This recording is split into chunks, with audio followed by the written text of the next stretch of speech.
24 heures après la mort de Charlie Kirk, qu'est-ce qu'on sait? Ce matin, le FBI a diffusé 2 photos de surveillance montrant une personne d'intérêt recherchée dans le cadre de l'enquête. Ça serait possiblement le tueur, mais on n'en est pas sûr. Pour l'instant, le FBI le qualifie comme personne d'intérêt. Jusqu'à 100 000 $ sont mis en récompense pour toute information. Les enquêteurs précisent que cet individu s'est fondu dans la foule d'étudiants et a quitté le campus après le tir. Le tir a été effectué à plus de 430 pieds de distance. Une première vidéo amateur montre que le tireur a été vu arrivant près du campus universitaire environ une demi-heure avant le tir. Les autorités ont déclaré avoir pu utiliser les images de vidéosurveillance pour suivre les mouvements du tireur sur le campus, puis dans une cage d'escalier menant au toit du bâtiment, d'où le coup de feu a été tiré. Une autre vidéo amateur montre nettement une personne qui traverse la toiture du bâtiment juste après le tir. La police a également récupéré un fusil Mauser à verrou de calibre 30 abandonné dans un bosquet proche du campus. 3 cartouches non tirées ont été également retrouvées. Et attention, suivez-moi bien parce que là ça devient intéressant. Selon ABC News, les cartouches portaient des inscriptions décrites comme exprimant des messages transgenres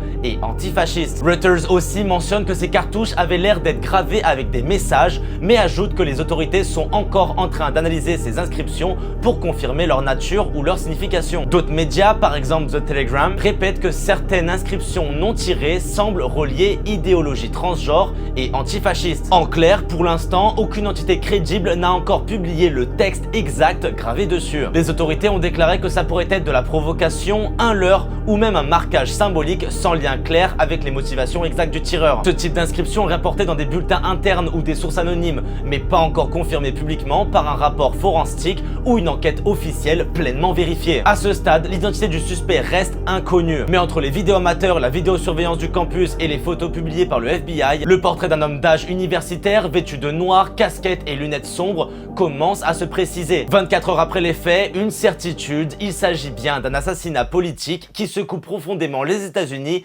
et la traque du tireur mobilise désormais les forces locales fédérales avec l'aide du public. On vous tient au courant des développements sur ce compte. Matteo Micheli pour 10-4 Info.